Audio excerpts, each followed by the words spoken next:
तो अभी देख सकते हैं हमारे पास ये हमारा एक बीआरएफ का सर्किट है। तो आज इसकी हम पूरी मुकम्मल कमीशनिंग आपको बताने वाले हैं कि इसकी जो कमीशनिंग होती है वो किस तरह करते हैं। तो अभी हमारा ये वैक्यूम यहाँ पर चल रहा है और इसका जो मैक्रोन है वो भी ऑलमोस्ट आने ही वाला है। और मैक्रोन जो अपने को जो रीडिंग चाहिए, लास्ट रीडिंग जो होती है हमारी, वो 500 तक यानी कि 500 तक मैक्रोन लाना रहता है। पूरा इंडोर यूनिट पे जितने भी थर्मोस्टेट के पावर है वो सारे आ चुके हैं। बाकी 1200-1500 पे इसको अप्रूवल हो गया है कि आप 1500 मैक्रोन आ जाएगा तो आप इसकी कमीशनिंग कर सकते हैं। तो अभी ये देख सकते हैं पूरा ये मेरा सेटअप है वैक्यूम करने का। तो ये वैक्यूम किस तरह मैं कर रहा हूँ इसके लिए एक अलग से मैं वीडियो अपलोड करूंगा। ये सारा कुछ मैं आपको अलग से बताऊंगा। आज सिर्फ मैं ये दिखाने वाला हूँ आपको कि इसकी जो कमीशनिंग होती है, ये जो भी स्विच वगैरह है, इसकी किस तरह ड्रेसिंग होती है, तो सारा कुछ मैं आपको अभी दिखाने और समझा।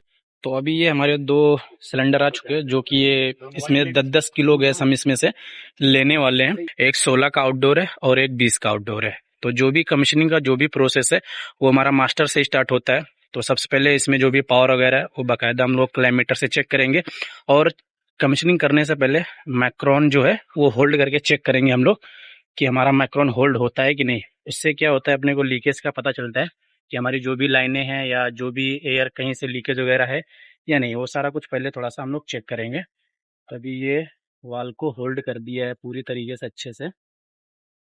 ये अपने पास ये डिजिटल कांटा है, तो इससे जो भी वजन करके 20 किलो गैस से वैक्यूम अभी हमारा होल्ड हो चुका है। अब चलिए इसको गैस चार्जिंग के लिए इसको अनबॉक्स करते हैं सिलेंडर को और वजन सीखते हैं, फिर इसकी गैस चार्जिंग स्टार्ट करते हैं। गैस चार्जिंग करने के बाद इसका जो भी सिस्टम है कमीशनिंग का, वो सारा कुछ मैं आपको अभी दिखाने वाला हूँ कि इसकी जो भी सेटिंग होती है, इसकी एड्रेसिंग किस तरह करते हैं, स्लैब 1 स्लैब 2 किस तरह बनाते हैं, वो सारा कुछ दिखाऊंगा। अभी तो फिलहाल जो वैक्यूम किया है, जितना गैस जाता है वो फिर पहले चार्ज करेंगे, फिर उसके बाद सिस्टम का जो भी पावर है वो ऑन करेंगे, फिर उसके बाद एड्रेस डालते हैं। वाल ओपन करते हैं यहाँ से।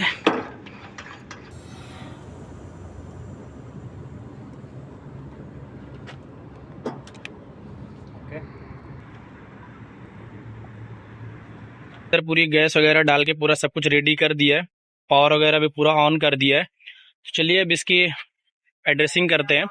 ये हमारा, इसको हम स्लैब 1 बनाने वाले हैं, तो स्लैब 1 किस तरह बनाते हैं, उसकी सेटिंग किस तरह डालते हैं वो मैं आपको बताता हूँ। फिर बाद में मास्टर की किस तरह सेटिंग करते हैं वो मैं आपको बताता हूँ।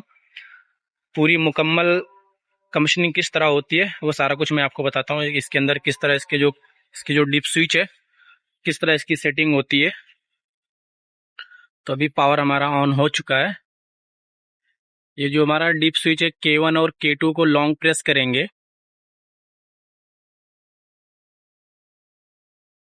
अभी ये OD00 आ गया यहाँ पे, मतलब कि अब इसको हमको स्लैब 1 बनाना है। अब K को एक बार प्रेस करेंगे, K4 को 1 टाइम प्रेस करेंगे, ये 1 आ गया। अब ये हमारा स्लैब 1 के लिए अभी इसमें ये इसको हम एक बनाने वाले हैं, तो K4 को एक बार प्रेस करेंगे। अगर इसके बाद और भी कोई आउटडोर रहेगा तो उसको उसमें जाके K4 को 2 मरतबा प्रेस करेंगे, यानी कि उसको K4 से उसको 2 पे सिलेक्ट करेंगे तो वो हमारा स्लैब 2 बन जाएगा। अब ये हमारा एक इसको बनाना है, तो K4 को एक बार प्रेस करेंगे तो ये स्लैब 1 बन जाएगा। तो अब इसको सेव करने के लिए इसको लॉन्ग प्रेस करेंगे।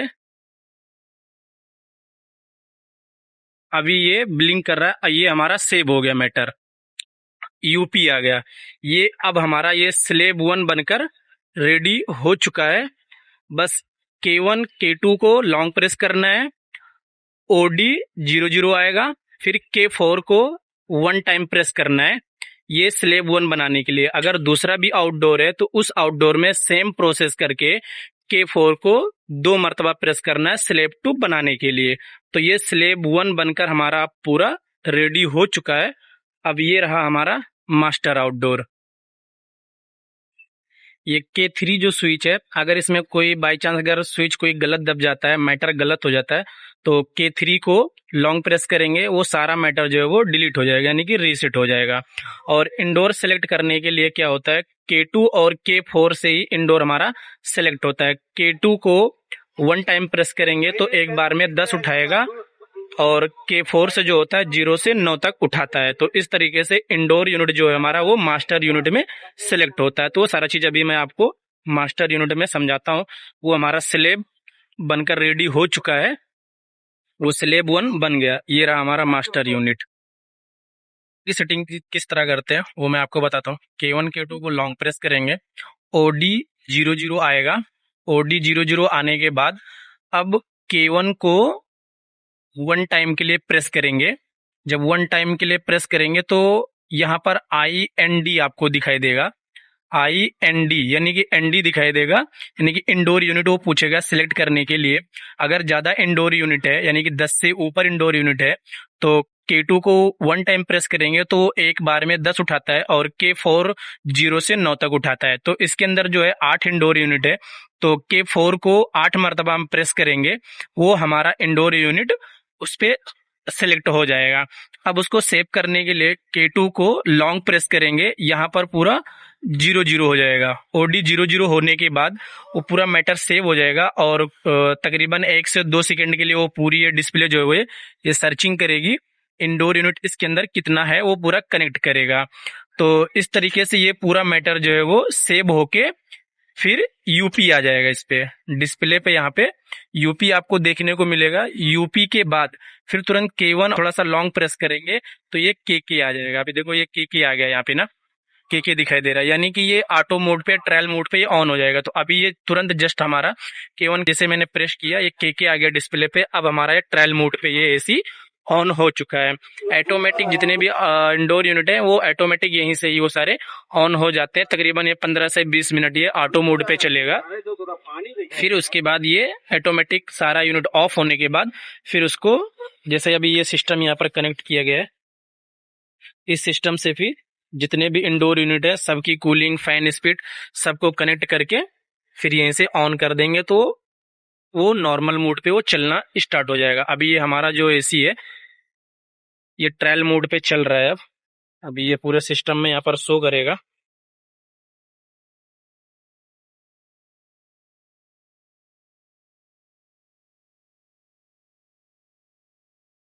तो कुछ इस तरीके से BRF की, यानी सैमसंग का जो BRF है, कुछ इस तरीके से इसकी कमीशनिंग होती है।